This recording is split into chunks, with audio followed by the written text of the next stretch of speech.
రాసిన మంత్రంతో మీరు ఒక వ్యక్తిని ఎన్ని సంవత్సరాలు కావాలంటే అన్ని సంవత్సరాలు మంచానికి అంకితం చేయవచ్చు. నెలలు కావాలంటే నెలలు చేయవచ్చు. రోజులు కావాలంటే రోజులు చేయొచ్చు. మళ్ళీ మీరు ఎప్పుడు కావాలంటే అప్పుడు ఆ వ్యక్తిని ఆ కట్లు ఉప్పదీయటం వల్ల మంత్రంతో మళ్ళీ ఆటోమేటిక్‌గా పైకి లేసి తిరగడం అనేది జరిగిద్దనమాట. ఇది ఎన్ని రోజులైతే వేస్తారో అన్ని రోజుల దాకా ఆ వ్యక్తి ఎంతోమంది వైదికుల దగ్గరికెళ్ళినా సరే దీన్ని కట్టుబడి చేశారు. అంటే కట్లు వేసేసారు అని చెప్పడం జరిగిద్దనమాట. ఎందుకంటే దాన్ని కట్లు వేయటం అంటారనమాట. అటువంటి పవర్‌ఫుల్ గల ఒక మంత్రం ఈరోజు మీకు నేను తెలియజేయబోతున్నాను. అయితే ఇది ఎందుకు తెలియజేయబోతున్నాను అనే దాని గురించి నేను మీకు క్లారిటీగా ఇచ్చే ముందు అయితే ఎవరైనా కొత్త వాళ్ళు ఈ వీడియో చూస్తుంటే మా ఛానెల్‌ని సబ్స్క్రైబ్ చేయండి, లైక్ చేయండి, షేర్ చేయండి అనమాట. అయితే నాకు ఒక 2 రోజుల క్రితం ఒక వ్యక్తి నాకు ఫోన్ చేశాడు. ఫోన్ చేసి ఏమన్నాడు, "గురువుగారు నా కుడి చెయ్యను, నా ఎడమ చెయ్యి అనేది నాకు పని చేయట్లేదు గురువుగారు. అదేంది గురువుగారు అమావాస్య, పౌర్ణమి వచ్చిన రోజున ఆ 2 చేతులు బాగా పోటొస్తాయి, జాలొస్తాయి" అంటే, "అదేందయ్యా అమావాస్యకి పౌర్ణమికి రావటం ఏంది? విడిగా రోజుల్లో రావచ్చు కదా" అని అన్నామాట. "లేదు గురువుగారు విడి రోజులు కొద్దిగా బాగానే ఉన్నట్టుగా ఉంటుంది. అమావాస్య, పౌర్ణమికి అనేది అట్లా వస్తుంది గురువుగారు" అని నాతో అనడం జరిగిందనమాట. అప్పుడు నేనేమన్నానంటే, "అయ్యా దీన్ని అంటే ఇటువంటి ప్రయోగాలు అమావాస్యకి, పౌర్ణానికి మన శరీరాలు బాగా దెబ్బతినటం, లేకపోతే ఏదో మనకయిపోతున్నట్టుగా ఉండటం, మళ్ళీ అమావాస్య వెళ్ళిపోగానే సహజంగా వస్తాయి. ఎందుకంటే పౌర్ణమికి, అమావాస్యకి అనేది మంత్రకట్టు అనేది విపరీతంగా ఉండిద్దనమాట. అంటే మంత్రశక్తి అనేది ఒక బ్లాక్ మ్యాజిక్ ఎవరికైతే చేస్తారో వాళ్ళకి అది పనిచేయడం జరిగిద్దనమాట. దాని ప్రభావంతో ఆ వ్యక్తి 2 రోజులు అటు, 2 రోజులు ఇటు మంచానికి అంకితం అయిపోతారు. తర్వాత మళ్ళీ లేచి తిరగడం జరిగిందనమాట. ఆ విధంగా అతను అడగడం జరిగింది. అప్పుడు నేనేం చెప్పానంటే అతనికి, మంత్రశాస్త్రంలో అనేక రకాలైన తంత్ర యంత్రాలు ప్రయోగాలుంటాయ్యా. వీటిని ఎగ్జాంపుల్ మీకు చెప్పాలంటే ఎట్లా అంటే, ఒక వ్యక్తి మంచి స్థాయిలోకి వెళ్తున్నాడంటే, ఆ యొక్క స్థాయి నుండి అతనికి మళ్ళీ కిందకి దించాలంటే, అతను కట్టుబడి చేసి, అతను చేసే వ్యాపారం గాని ఏదైనా సరే దాన్ని కట్టుబడి చేస్తారన్నమాట. మంత్రాలు కట్టుబడి చేసి ఎక్కడికక్కడికి ఆగిపోతాయి. స్పాట్ డెడ్ అయిపోయిద్దన్నమాట. అంటే ఏ స్థాయి నుంచి వెళ్ళిపోయాడో మళ్ళీ ఆ స్థాయికి రావడం జరిగిద్దన్నమాట. అదేవిధంగా ఒక పంట పొలాల మీద చేయవచ్చు. అదేవిధంగా కట్లేసేస్తారన్నమాట. ఇన్ని సంవత్సరాల దాకా పంటలు పండకూడదని. అదేవిధంగా ఒక ఇంటి మీద చేయొచ్చు. ఒక ఇంటి మీద అంటే ఆ ఇంట్లో వాళ్ళు మొత్తం గందరగోళమై తన్నుకొని, కొట్టుకొని ఎటు అటు వెళ్ళిపోయేలాగా చేయొచ్చు. ఒక మనిషి మీద చేయొచ్చు. మంచానికి అంకితం అయిపోయేలా చేయొచ్చు. ఇన్ని నెలలు, ఇన్ని సంవత్సరాలనే ఉండిద్దన్నమాట. దాని ప్రకారం మనం కట్లేసేసామంటే ఇంక అన్ని సంవత్సరాలు, అన్ని నెలల దాకా ఆ వ్యక్తి అనేది ఎవరితో అంటే ఎవరి దగ్గరికెళ్ళినా సరే, హాస్పిటల్ తిరిగినా సరే అనారోగ్యం, అనారోగ్యం అని చెబుతారు గానీ దానికి రిలీఫ్ అనేది ఉండదన్నమాట. అటువంటి పవర్‌ఫుల్ గల ఈరోజు ఒక బ్లాక్ మ్యాజిక్ గురించి ఈరోజు మీకు నేను తెలియజేస్తున్నాను. ఇది ఒక రియల్ బ్లాక్ మ్యాజిక్ అనుకోండి, కానీ తెలియని వాళ్ళకి తెలియజేస్తున్నమాట. కాబట్టి చాలామంది అంటుంటారు కదా, మాకు అనారోగ్యం ఎంతోమంది డాక్టర్ల దగ్గరికి వెళ్ళినా మాకు తగ్గట్లేదు గురువుగారు అని నాకు చాలామంది ఫోన్ చేస్తుంటారు. అంటే చూపించుకోండమ్మా, మీకు దగ్గరున్న వైద్యులు ఉంటారు కదా, వాళ్ళ దగ్గర చూపించుకోండి. మీరు ఎంతోమంది డాక్టర్ల దగ్గరికి చూపించారు కాబట్టి అక్కడ మీకు తగ్గలేదు కాబట్టి మీకు తెలిసిన వైద్యులు ఎవరైనా ఉంటే మీ చుట్టుపక్కల అక్కడికెళ్ళి చూపించుకోండి. ఈ ఒకవేళ దాంట్లో లేనిది దీంట్లో ఏదన్నా ఉంటే ఇట్లా తీసేసుకోండి అని చెబుతామంట. అదేవిధంగా ఈరోజు మీకు నేను తెలియజేసేది ఏందంటే, కట్లనేది మనం ఏ విధంగా వేయవచ్చు అనే దాని గురించి మీకు నేను క్లారిటీగా తెలియజేస్తాను. అందుకే మీకు నేను చేసేదేంటంటే, ఎగ్జాంపుల్‌కి మనం ఒక చెయ్యికి అంటే ఇది అనేక రకాల పద్ధతులుంటాయన్నమాట. మీకు అనేది నేను చూపిస్తానన్నమాట. ఎగ్జాంపుల్ ఎట్లా వేయాలని. వాళ్ళేం చేస్తారంటే మామూలుగా ఒక ప్రయోగం చేసేటప్పుడు మీ ఫోటో అనేది తీసుకుంటారు. మీ ఫోటో తీసుకొని ఆ ఫోటో మీద మీ పేరు, మీ అమ్మగారి పేరు అనేది రాస్తారు. ఎందుకంటే చేతబడి ప్రయోగాలకు కంపల్సరీ అమ్మగారి పేరు అనేది ఉపయోగిస్తారన్నమాట. ఉపయోగించిన తర్వాత ఈ విధంగా ఎగ్జాంపుల్‌గా అనుకోండి నేను మీకు చూపిస్తున్నాను. ఆహ్,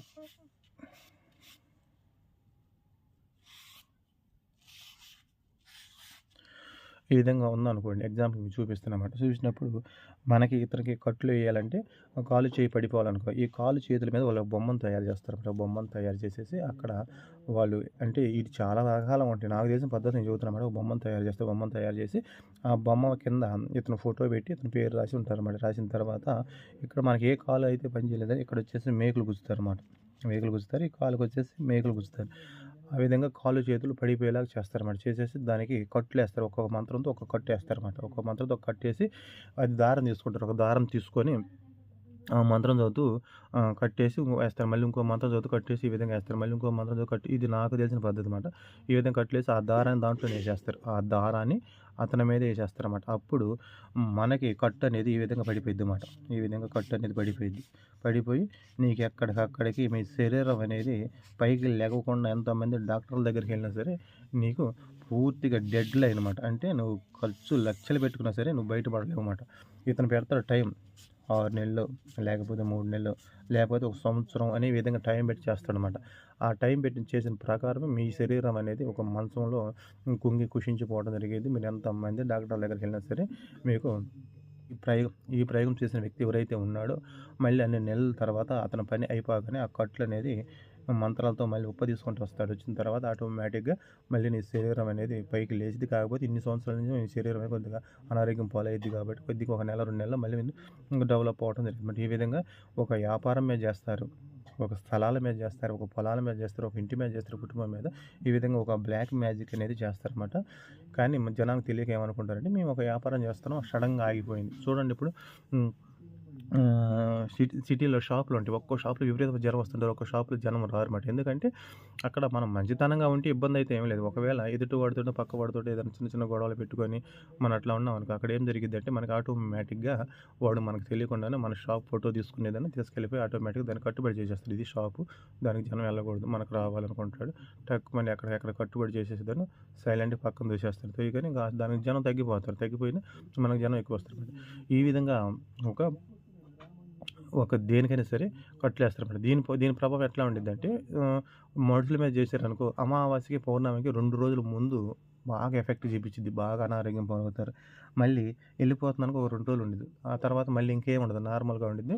ఇంక ఇతను అనారోగ్యం తిరుగుతా ఉంటాడన్నమాట. అట్లా అమావాస్య, పౌర్ణమి శక్తి పెరిగిద్దన్నమాట. ఈ మంత్రానికి, ఈ ప్రయోగ శక్తి పెరిగిద్ది. ఎందుకంటే ఉండి ఉండి కదిలిస్తుంటారు కదా! వాళ్ళు అమావాస్య, పౌర్ణమికి శక్తి పెంచుతుంటారు దానికి. అంటే మన సెల్ ఫోన్ ఛార్జింగ్ అయిపోతే వెంటనే మనం ఛార్జింగ్ పెట్టగానే అది మళ్ళీ ఇది ఛార్జింగ్ ఎక్కిద్ది కదా! ఆ విధంగా ఇస్తుంటారన్నమాట ఉండి ఉండి వాళ్ళు. ఆ విధంగా చేయటం వల్ల ఆ ప్రయోగం అనేది ఆ విధంగా ఉంటుందన్నమాట. దేవుళ్ళు కూడా ఇదే విధంగా కట్లేస్తారండి. దేవుడికి గూడా ఒక వ్యక్తి మీదకి అమ్మవార్లు వస్తున్నా సరే, లేకపోతే ఏదైనా చిన్న చిన్న టెంపుల్‌లో దేవుళ్ళుంటారు. వాళ్ళని కట్టుబడి చేసేస్తారన్నమాట. ఎందుకంటే ఇయన్నీ ఒళ్ళు బలి చేయడం తప్పితే అంతకన్నా ఏముండదన్నమాట. ఎందుకంటే ఒకడు ఎదుగుతున్నప్పుడు వాడు సంపాదన చూడలేనప్పుడు పక్కకెళ్ళిపోవాలి. అంతేగాని నువ్వు సంపాదించుకునే శక్తి నీ కాడ లేదు. వాడు పైకొస్తున్నప్పుడు నీకేమైంది? నువ్వు కూడా కష్టపడి వాడు కలుగుతూ ఇంకా నువ్వు ఒక రూపాయి సంపాదించుకోవాలనుకున్నప్పుడు నువ్వెళ్ళి ఎట్లా చేస్తున్నావురా బిజినెస్ ఏం చేస్తున్నావు? నాకు కూడా ఒక మార్గం చూపించు. నేను కూడా నీ అంత సంపాదించలేకపోయినా ఏదో స్థాయిలో ఒక రూపాయి సంపాదించుకుంటే అడిగి తెలుసుకోవాలి గానీ వాడు నిన్నటిదాకా నాతో తిరిగాడు. వాడి పైకెందుకెళ్ళాలని వాడు యెళ్ళే దారిలో మనం గాజు పెంకులేయటం వల్ల ఏం జరిగిద్ది పాపం వాడు నడవలేకపోతాడనమాట. అట్లనే చేసే పనులు తప్పు పనులు ఎప్పుడు కూడా చేయబాకండి. ఎందుకంటే వాడైనా సరే, నువ్వైనా సరే కష్టపడితేనే ఒక రూపాయి అనేది మనకి నోటికాడికి వచ్చి తినడానికి వచ్చిద్దన్నమాట. కాబట్టి అది గుర్తుపెట్టుకోండి. అయితే ఈ యొక్క ప్రయోగం అనేది ఈ విధంగా చేస్తారన్నమాట. అయితే దీనికి ఒక బ్లాక్ మ్యాజిక్ అంటారు. దీనికి కట్టు వేయటం కూడా అంటారు. ఈ కట్టు అనేది దీనికి మంత్రం కూడా ఉంది నా కాడ. ఎవరైనా సరే ఇటువంటివి నేనైతే మామూలుగా చెబుతాను. ఎవరు కూడా చేయవద్దు. ఒకవేళ మాకు కావాలి, మేము నేర్చుకోవాలి అని అనుకుంటే నాకు మీరు వాట్సాప్‌లో నెంబర్ ఇస్తాను నేను. వాట్సాప్‌లో నెంబర్ ఇస్తాను. అప్పుడు ఆ మంత్రం అనేది నేను ఇవ్వటం అనేది జరిగిద్దన్నమాట. మంది నాకు ఫోన్ చేసి చెబుతున్నారు. మేము చాలా బాగున్నాం గురువుగారు ఇది అని. చాలా మంచిదండి. అందరూ సంతోషంగా ఉండాలని నాకు తెలిసిన చిన్న చిన్న రెమెడీస్ గానీ, వశీకరణకు సంబంధించినవి గానీ, అదేవిధంగా ధనానికి సంబంధించినవి గానీ, ఇటువంటివన్నీ నేను చెబుతున్నాను. అదేవిధంగా మీకు వశీకరణ తాయెత్తులు, బ్లాక్ మ్యాజిక్ నివారణ అంటే చేతబడి నివారణకు తాయెత్తులు చాలా పంపిస్తున్నాను. తీసుకున్న వాళ్ళందరూ కూడా చాలా బాగుందని చెబుతున్నారు. అదేవిధంగా మీకు ఇంకా ఎవరైనా సొంతంగా చేసుకునే వాళ్ళు ఉంటే మన ఛానల్ వీడియోస్ ఉన్నాయి ముందు అవి చేసుకోండి మీరు. మేము చేసుకోలేము అనుకున్న వాళ్ళు నన్ను సంప్రదించారనుకో మీకు నేను వశీకరణ తాయెత్తులు కానీ లేకపోతే మీ ఇంట్లో ఏదన్నా అనారోగ్య ఫలంలో వాళ్ళకి అటువంటి చిన్న చిన్న తాయెత్తులన్నీ పంపిస్తాను. మీరు అటువంటి వాటి నుండి పూర్తిగా మీరు బయటపడతారు. చేసినా సరే ఇటువంటి వాటి గురించి లోతుగా వెళ్ళబాకండి. ఒకవేళ వెళ్ళాలి మీరు తెలుసుకోవాలనుకుంటే నా వాట్సాప్ నెంబర్ ఇస్తాను. మీరు తెలుసుకొని ఆ మంత్రం అనేది కూడా నేను ఇవ్వడం జరిగిద్దన్నమాట. దాన్ని ఏ విధంగా చేయాలి, ఎట్లా చేయాలి కూడా నేను దాని ప్రాసెస్ అనేది మీకు నేను తెలియజేస్తాను. తెలిసిన తర్వాత మేము దాన్ని పూర్వంగా ఇస్తామన్నమాట. అంతేగాని ఎట్లా పడితే అట్లా ఇవ్వరన్నమాట. అయితే ఎవరైనా సరే కొత్త వాళ్ళు ఈ వీడియో చూస్తే మా ఛానల్ సబ్స్క్రైబ్ చేయండి, లైక్ చేయండి, షేర్ చేయండి.